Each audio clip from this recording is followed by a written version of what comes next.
So turn with me to Genesis chapter 27, okay? And as you guys turn there, I want to kind of lay out some groundwork.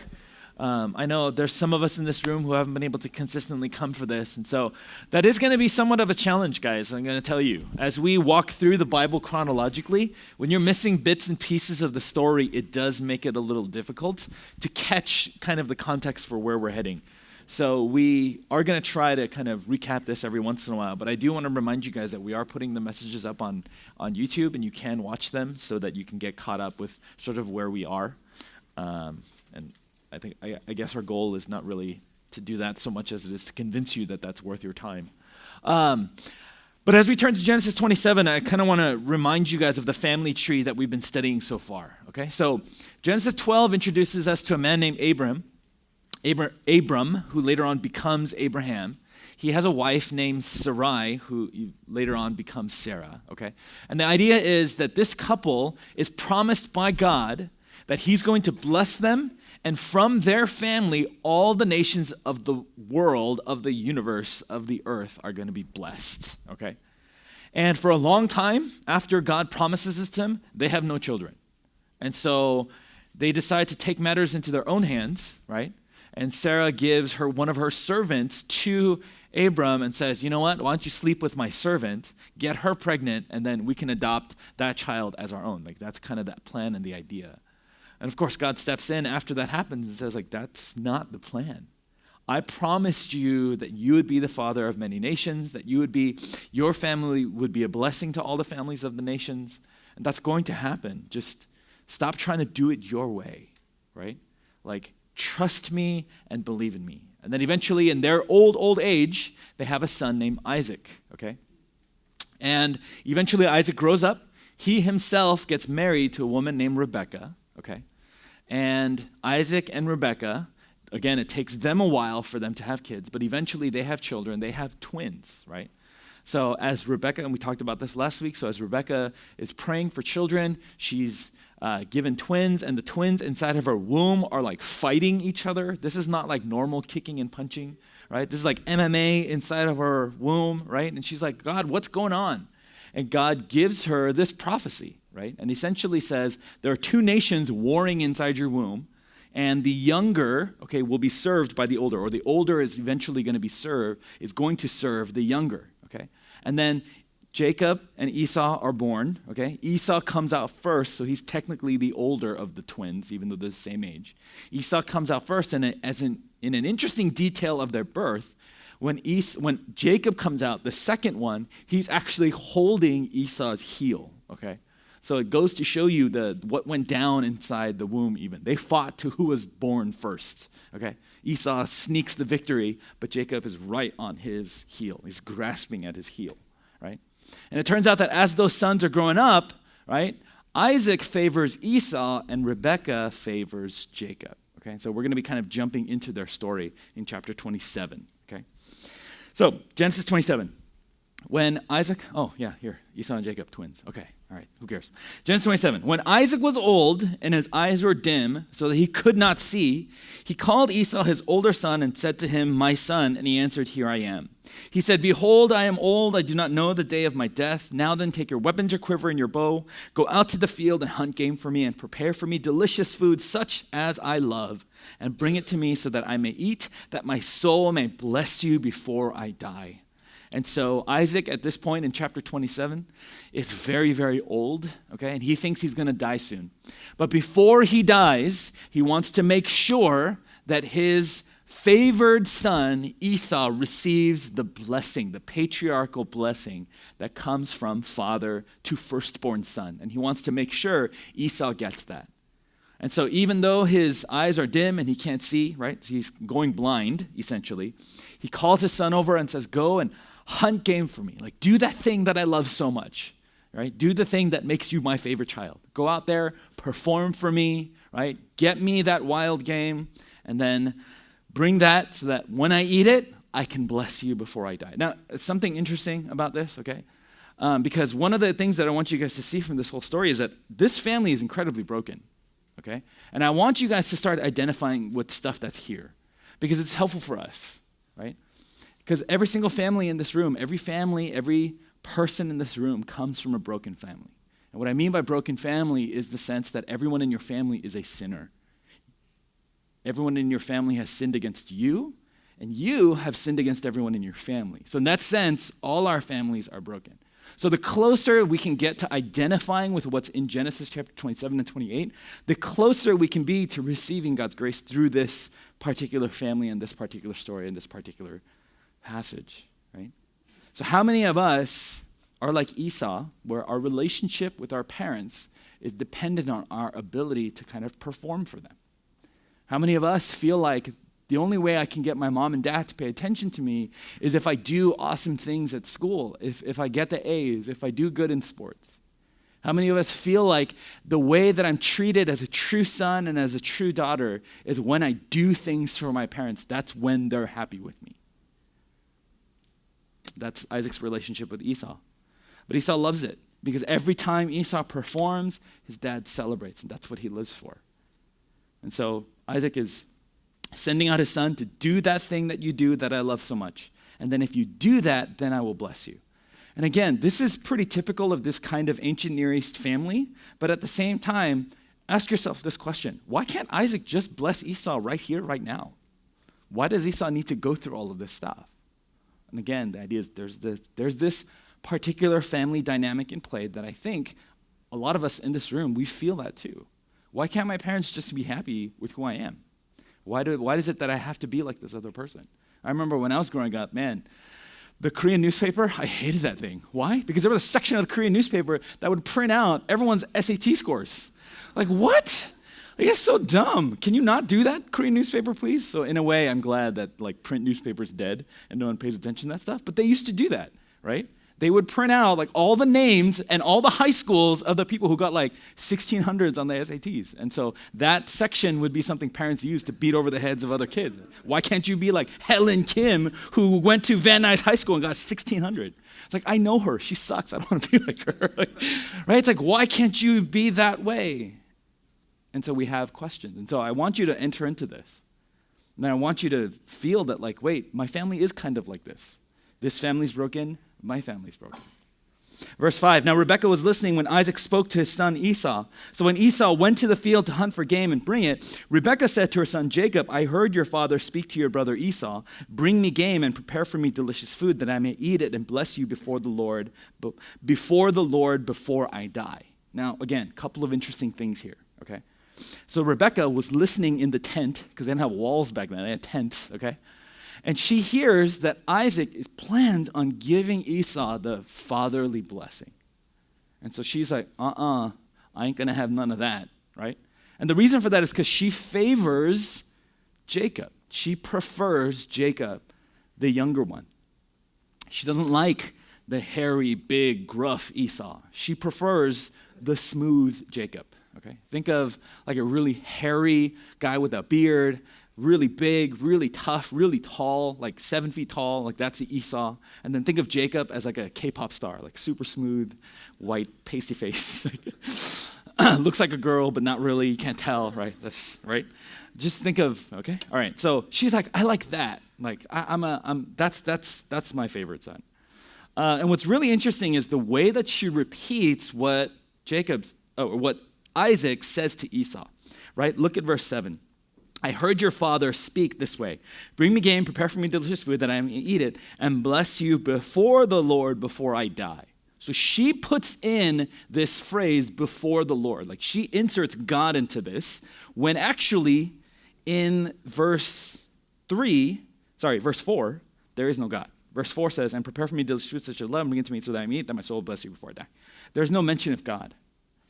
And the reason why that's key is because I want you guys to see that God's already told Isaac and Rebekah, the parents, he's already told them what the promise or how the promise is going to go through this family. So again, Abraham to Isaac, really easy. Obviously, Abraham was the one that was promised to. Abraham only had one son, legitimate son, so obviously Isaac is now the son of promise. Isaac has twins. There's two. It's Esau and Jacob. So only one of them is the line that can continue on the family of promise. And so God chooses Jacob, and he tells them as the sons are fighting in the womb. God comes to Rebekah and says, the older will serve the younger. Jacob is the one that the promise is going to go through. So in chapter 27, when Isaac wants to bless Esau, he's actually going out of bounds of what God desires. In other words, Isaac's not doing this because he consulted with God and is in line with God. Isaac's doing this because simply he favors Esau. Who cares about God? I want to do what I want to do. And what Rebekah does is she inserts God into this because she knows that this is what God wants. Now, this doesn't make her right, by the way, because you see something really interesting too in terms of their marriage. Look at Isaac and Rebekah's marriage. Isaac didn't consult Rebekah and said, hey, as a couple, we should really figure out which child is going to be blessed, who gets what blessings. They're not thinking that way. Isaac's just thinking, Esau's my favorite. Look at his beard. It's awesome. He gets my favor. He gets my blessing. Jacob, no beard, no blessing, right? And Rebekah's like, no. So in other words, they've schemed against each other. This is not a solid marriage, guys, right? This is a marriage where mom and dad are against each other. This is a marriage where they're utilizing their sons against each other. Does anyone here identify with that? Do you ever feel like your parents are using you against the other parent? This family is not okay. And so what she does is she says to verse 8, now therefore, my son, obey my voice as I command you. Go to the flock and bring me 2 young goats that I may prepare from them delicious food for your father such as he loves. You shall bring it to your father to eat so that he may bless you before he dies. And so she says, Jacob, come here. Listen to me. Do as I command.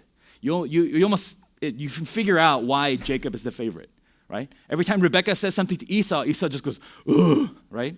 Like just grunts, okay? Some of you guys, when your parents ask you questions, you just grunt, okay? So Esau's like that. But what does Jacob do? Jacob says, yes, ma'am. Like he listens to everything his mom does. That's why he's the favorite, right? But this instance, look at verse 11. But Jacob said to Rebekah's mother, behold, my brother Esau is a hairy man, and I am a smooth man. Perhaps my father will feel me, and I shall seem to be mocking him and bring a curse upon myself and not a blessing. In other words, Jacob, his only pushback to this plan is that it's not a good enough plan, right? He's thinking, wait, if he figures out that I'm Esau, though, he's going to curse me, and we don't want that, right?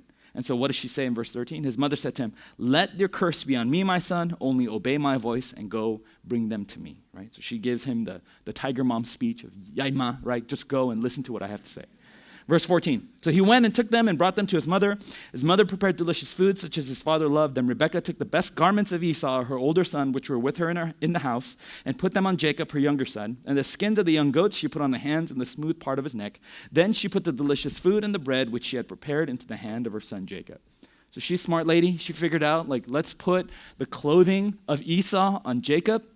Massive, giant goatskin vest. Let's put his goatskin, the one that just died, let's put it on top of Jacob. Let's cover him with this hair. By the way, how gross and hairy was Esau that he had the same skin texture quality of a goat? Oh, okay. Back to the story. So she covers him up. He looks ridiculous, okay? He looks ridiculous, all right? And so he goes to Isaac, verse 18. So he went into his father and said, my father. And he said, here I am. Who are you, my son? Right. So Isaac's tent is there. Jacob, the younger brother, he kind of goes in. He tries to have his voice be like Esau. My father, right? Here I am. And then Isaac says, here I am. Who are you, my son? And that should point out sort of the fact that they're twins. The fact that Isaac knows that it's his sons, he's trying to figure out which son it is because he can't see very well. Verse 19, Jacob said to his father, I am Esau, your firstborn. I have done as you told me. Now sit up and eat of my game, that your soul may bless me. Verse 20, but Isaac said to his son, how is it that you have found it so quickly, my son? Right? In other words, the time that it would take for Esau to go up, gear out, sharpen his knife, sharpen his arrows, pack up everything he needs to, go out into the open, look for a goat. There's one, right? Shoot it, kill it, go over there, sling it over his shoulder, walk back to the camp, skin it, and prepare.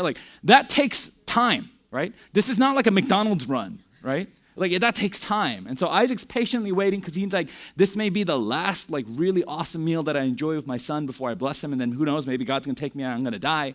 So he's waiting patiently. And then Like, it's way too soon, right? And listen to Jacob's response. Then Isaac said to Jacob, verse 20, but Isaac said to his son, how is it that you have found it so quickly, my son? He answered, because the Lord your God granted me success. Because the Lord your God granted me success. So again, God's being invoked here, but it's sort of in vain in the sense that God has nothing to do with this. In the sense that he wasn't the one that actually allowed this to happen. In other words, Jacob's already lied twice, right? Isaac asked him first question, which son are you? He says, I'm Esau, lie number one. Lie number two, how'd you find it? Or question number two, how'd you find it so fast? Lie number two is, God provided the catch. Like, I walked out and just God brought this goat, and there was this light shining on this goat, and there was this angelic choir, like, oh, and I knew that was the one, and so God really wants this to happen. Jacob, so messed up, right? Lies to his dad twice, but also lies about how he found it, like uses God for his own advantage. How many of us have ever done that? How many of us have ever used God's name in vain? Like, we've used and taken advantage of God to do something that we shouldn't have done. How many of us have justified our bad behavior by trying to invoke the name of God and the things that we're doing? And so what does Jacob do? He says, because the Lord your God granted me success. And I think that's also key too, the Lord your God. Like, Jacob doesn't see Yahweh God as his God. He sees him as Isaac's God, Abraham's God, not my God. Verse 21, then Isaac said to Jacob, please come near that I may feel you, my son, to know whether you are really my son Esau or not.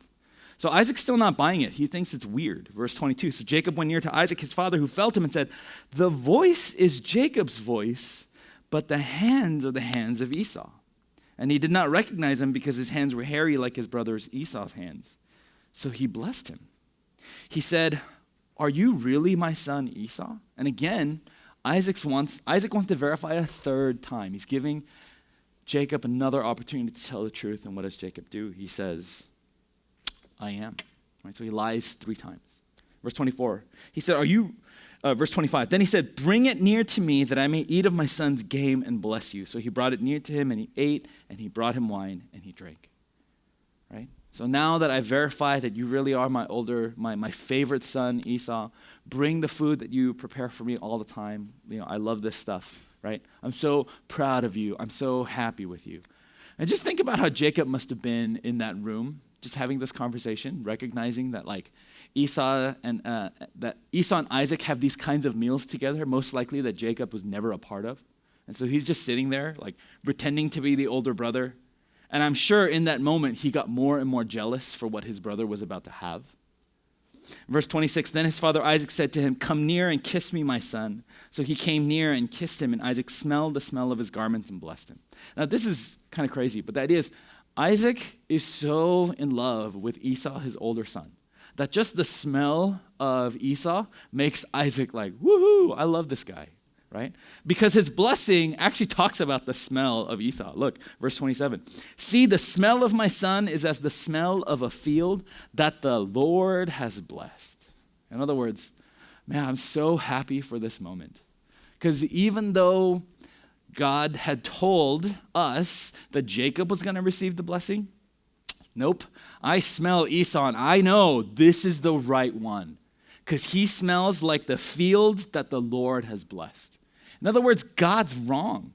I'm right. Smell this man. This is the smell of success, right? This is the one I want to bless, not the smooth baby face one. Forget that, right? This is a real man. This is real hair. Smell that, right? Verse 28. May God give you of the dew of heaven and the fatness of the earth and plenty of grain and wine. Let people serve you and nations bow down to you. Be Lord over your brothers, and may your mother's sons bow down to you. Cursed be everyone who curses you, and blessed be everyone who blesses you. I mean, this is essentially what God had promised to both Abraham, right? the bless everyone who blesses you and curse everyone who curses you. That's the promise of Abraham. But then he also adds the prophecy that God had given to Rebekah, but he's thinking he's applying it to Esau, when in reality he's actually applying it to Jacob, therefore fulfilling the actual prophecy. Like, you're supposed to read this and go, ooh, ironic. Like, oh man, if only Isaac knew that he was doing this the wrong. He was doing and blessing the wrong son. And because he's so in love with Esau, because he's so enamored with Esau, he gives Esau 100% of everything, right? Look at what he says in verse 28, or verse 29. Let people serve you, nations bow down to you, be Lord over your brothers. Verse 30. As soon as Isaac had finished blessing Jacob, when Jacob had scarcely gone out from the presence of Isaac, his father, Esau, his brother, came in from his hunting, right? I'm like, oh, so sad, right? So Jacob leaves the tent quickly, right? Takes off all the stuff, and he's like, whoa, that was crazy. Like, I just got like the best blessing ever.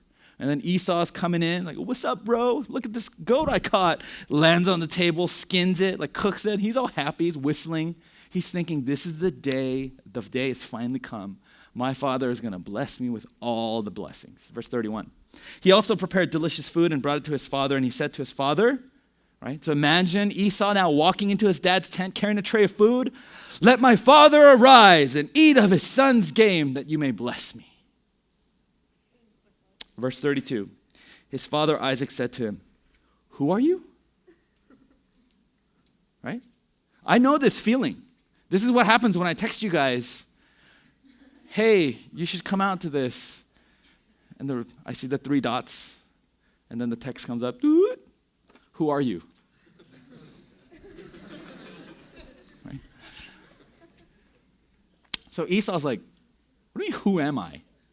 Right? He said, I'm your son, your firstborn, Esau. And you just feel the story taking this dip down. Verse 33, then Isaac trembled very violently and said, who was it then that hunted game and brought it to me, and I ate it all before you came in, and I have blessed him. Yes, and he shall be blessed.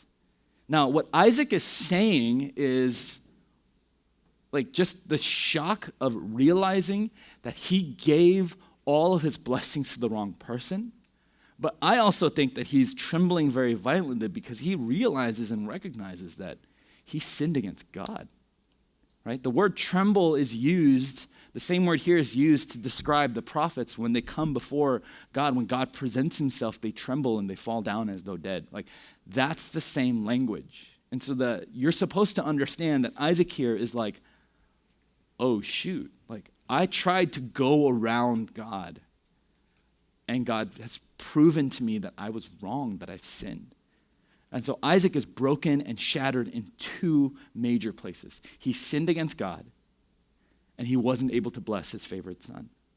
Verse 34, as soon as Esau heard the words of his father, he cried out with an exceedingly great and bitter cry and said to his father, bless me, even me also, O my father. But he said, your brother came deceitfully, and he has taken away your blessing. Esau said, is he not rightly named Jacob? For he has cheated me these 2 times. He took away my birthright, and behold, now he has taken away my blessing. Then he said, have you not reserved the blessing for me? And this is interesting because, when Esau gave up his birthright, we learned last week, like he just gave it up for a bowl of stew, no problems. He's like, I'm so hungry. What good is a birthright if I die of starvation? So here, have it. Let me have some stew. But when it comes to the fatherly blessing, it says that in verse 34, he let out an exceedingly great and bitter cry, which means that no, there was still some part of him that wanted something, but it was too late. His attitude towards his own father was that of, eventually I'll get the blessing. In other words, like Esau was the kind of son that took his father's love for granted. He just assumed that his parents would always be there. He just assumed that he would get whatever his parents had. And how many of us were like that with our parents? We just assume they'll always be around. We assume they'll always give us what we want. And we are so entitled in terms of our relationship with our parents. Like, that's a sinful attitude and a place to be in as well. Like, we need to be grateful for our parents. And that's what Esau is expressing. Like, he's expressing this regret of like, why didn't I push to get this blessing sooner? I just assumed it was always going to be there. Verse 37. Isaac answered and said to Esau, behold, I have made him lord over you, and all his brothers I have given to him for servants, and with grain and wine I have sustained him. What then can I do for you, my son?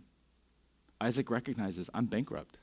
I sinned against God, and I gave Jacob everything. Esau, I don't have anything left for you. Verse 38, Esau said to his father, have you but one blessing, my father? Like, wait, you only have one?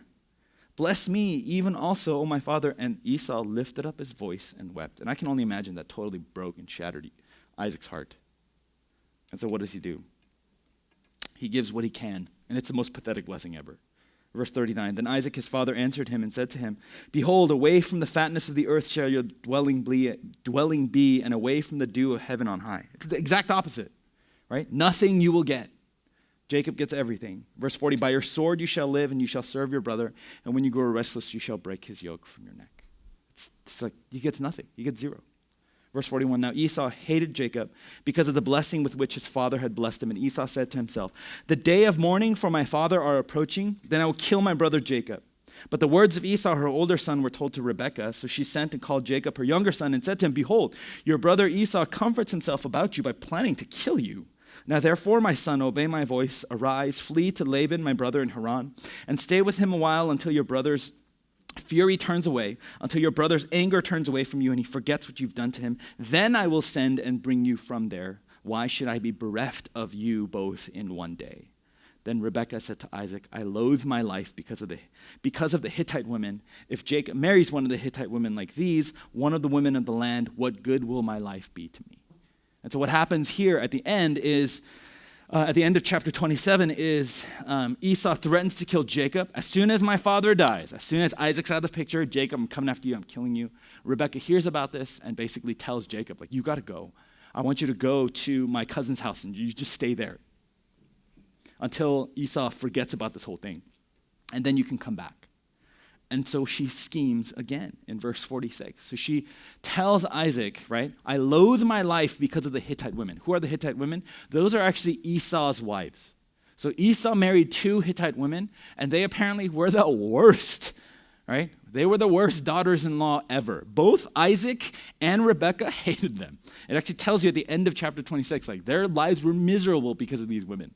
And so Rebekah is like, oh, if Jacob marries one of these Hittite women, oh, I'm done for, right? And so she again manipulates Isaac to get her way. Chapter 28. Then Isaac called Jacob and blessed him and directed him. You must not take a wife from the Canaanite women. Arise, go to Padan Aram to the house of Bethuel, your mother's father, and take as your wife from one of there the daughters of Laban, your mother's brother. God Almighty bless you and make you fruitful and multiply you, that you may become a company of peoples. May he give you the blessing of Abraham to you and to your offspring with you, that you may take possession of the land of your sojournings that God gave to Abraham. This is amazing. Isaac's had a change of heart. He had recognized this, wait, I've disobeyed God. I haven't done what God asked me to do. And so now he has a chance to properly bless Jacob, knowing that it's Jacob. And notice, he says, may he give you the blessing of Abraham to you and to your offspring. In other words, Isaac's finally submitted to God on this. And so Jacob is away. And then it says in verse 6, now Esau saw that Isaac had blessed Jacob and sent him away to Padan Aram to take a wife from there, and that he blessed him, he directed him, he must not take a wife from the Canaanite women, and that Jacob had obeyed his father and mother and gone to Padan Aram. So when Esau saw that the Canaanite women did not please Isaac his father, Esau went to Ishmael and took as his wife, besides the wives that he had, Mahalath, the daughter of Ishmael, Abraham's son, the sister of Nebaioth. So Esau sees Jacob getting blessed again, sees that he was told, don't take a wife from the Canaanite women. Esau overhears this and thinks to himself, that's why my mom doesn't like me. She doesn't like me because I married these Hittite women. Oh, I should marry another woman. So he, like an idiot, thinks that the problem is that he didn't marry correctly. So then he goes not to Abraham's original family line, but he goes to Abraham's sort of other family line that was started by Ishmael, and then gets a wife from there. And again, the reason why we have these verses is to show you Esau's foolishness and impulsiveness. Esau's not paying attention spiritually to anything that's happening. He doesn't know what the promise of Abraham is. He hasn't paid attention. He could care less what his parents say to him in terms of spiritual direction, because he does not care. It does not matter to him.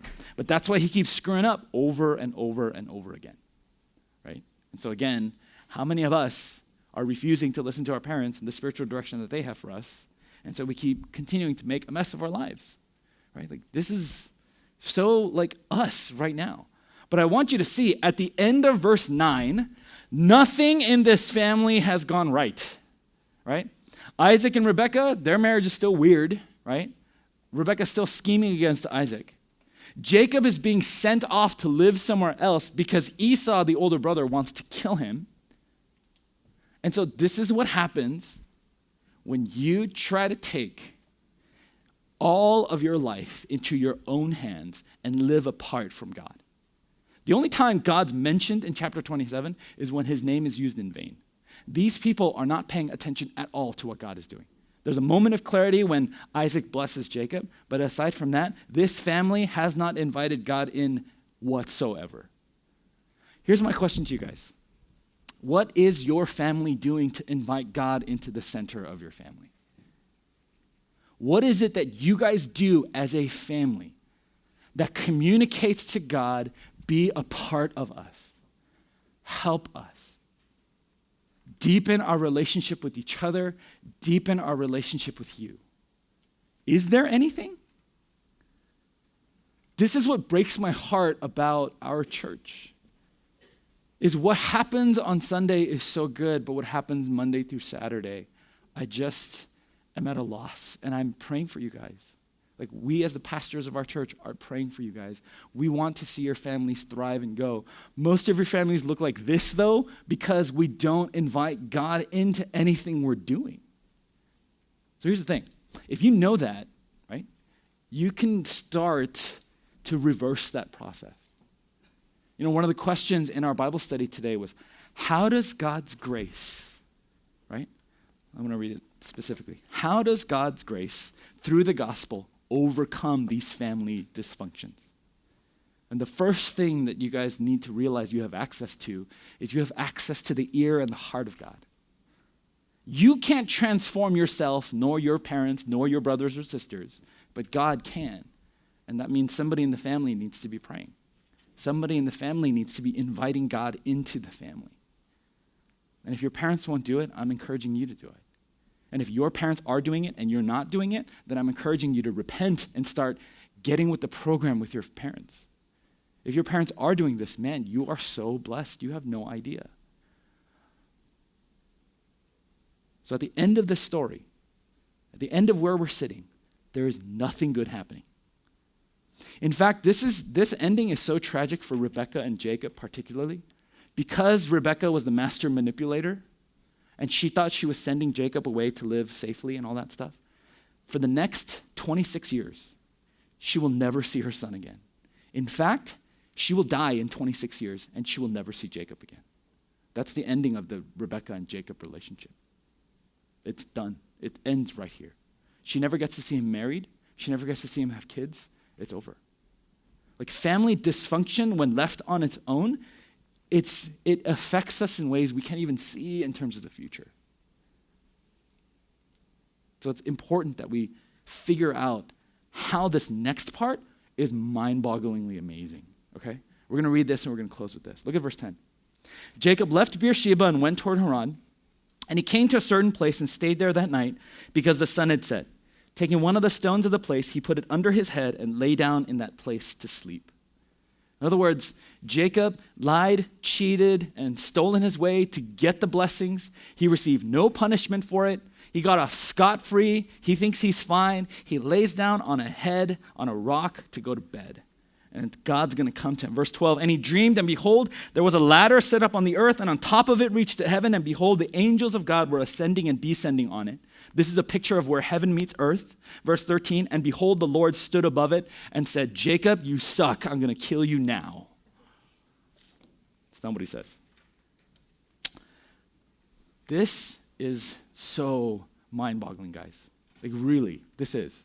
This blessing that God gives, the first words that he speaks to Jacob don't make any human sense. I am the Lord, the God of Abraham, your father, and the God of Isaac. The land on which you lie, I will give to you and to your offspring. Your offspring shall be like the dust of the earth, and you shall spread abroad to the west and to the east and to the north and to the south. And in you and your offspring shall all the families of the earth be blessed. Behold, I am with you and will keep you wherever you go and will bring you back to this land, for I will not leave you until I have done what I have promised you. What? This is not fair. This is, in fact, kind of like it. If you want justice in this moment, you're like, this is ridiculous. And the reason why we think it's ridiculous is because this is the very definition of extravagant grace. What did Jacob do to deserve God to come into his life, give him a dream of where heaven meets earth, and affirm to him the blessing that was given to Abraham and to Isaac and now to him? Nothing. The answer is nothing. Jacob did nothing. Jacob lied, stolen, and cheated his way to his blessing. And rather than God destroying him, God gives him more. Why? Verse 16. Then Jacob awoke from his sleep and said, surely the Lord is in this place and I did not know it. And he was afraid and said, how awesome is this place? There's none other than the house of God, and this is the gate of heaven. And what's Jacob's response? Like, praise God? This is my God? No, he's like, whoa, I hit the jackpot. Like, I happened to lay down in the place that God is. What are the chances? In other words, he doesn't see God's grace. He thinks it's dumb luck. And so again, you're just exhausted by this. You're like, God, why are you so nice to this guy? Why are you so loving to him? Why are you so gracious to him? He didn't do anything to deserve it. And on top of that, look what happens, verse 18. So early in the morning, Jacob took the stone that he had put under his head and set it up for a pillar and poured oil on top of it. He called the name of the place Bethel, but the name of the city was Luz at first. So Jacob made a vow saying, if God will be with me and will keep me in this way that I go and will give me bread to eat and clothing to wear so that I come again to my father's house in peace, then the Lord shall be my God. So he, even through all this grace, is still taking a step back and going, if God does this, then he can be my God. There's two things I want us to get from this. First, Jacob had no faith coming into this situation. And what is it that makes a little bit of tiny faith bubble up? God's grace. It's God's grace. The only way you guys in this room who are not Christians are going to become Christians is if you take a hold of God's grace. And that's why I'm trying to show you from the word, it's God's grace everywhere. This is who he is. This is what he's about. He does not treat you like your parents treat you. He does not treat you like your siblings treat you. He has grace and mercy upon grace upon mercy for you. Do you believe that? Do you believe that that's how God wants to have a relationship with you? Or do you believe that he wants you to do things for him? Right? And then the second thing, and this is more of an encouragement to me and to some of our teachers than anything else. This is still faith. It's a crappy kind of faith. Okay, and I use that word specifically because Jacob is still doubting God. Like God just showed him where heaven met earth, and God said, this is the promise that I give to you. And Jacob's still like, well, I'll be. Like that's interesting. Well, if this pans out the way I think it's going to be, then maybe you'll be my God. That's like the tiniest of tiniest kind of faith. That's like so small that you look at it and go, is that faith really? Right? Like that's like picking up a grain of sand from the beach and being like, I have the beach in my hand. And you're like, do you really have the beach in your hand? Like you have a grain of sand. And what's interesting is in the New Testament, Jesus specifically addresses this issue. And he says, if you have faith like a what? Like a mustard seed. And a mustard seed is essentially the size of a grain of sand. And he says, you got that? I have enough to work with. That's an encouragement to me, and I hope that's an encouragement to you too, because some of you, you're like, I don't know how to trust in God. I'm just going to come on Sunday, and I'm just going to be here, okay? I just hope God does something. Yes, we'll take it. Yes, God will take it. Yes, it's not about how much faith you have, it's who you're putting your faith in. And the idea is all of this is pointing to Jesus. If you put your faith in Jesus, whether it's a grain of sand amount or a whole beach amount, the end result is the same. And that's you being saved by the grace of God. So I'm going to ask you guys to close your eyes. Bow your heads. And I want you to kind of process this with me as we kind of close with this one song together.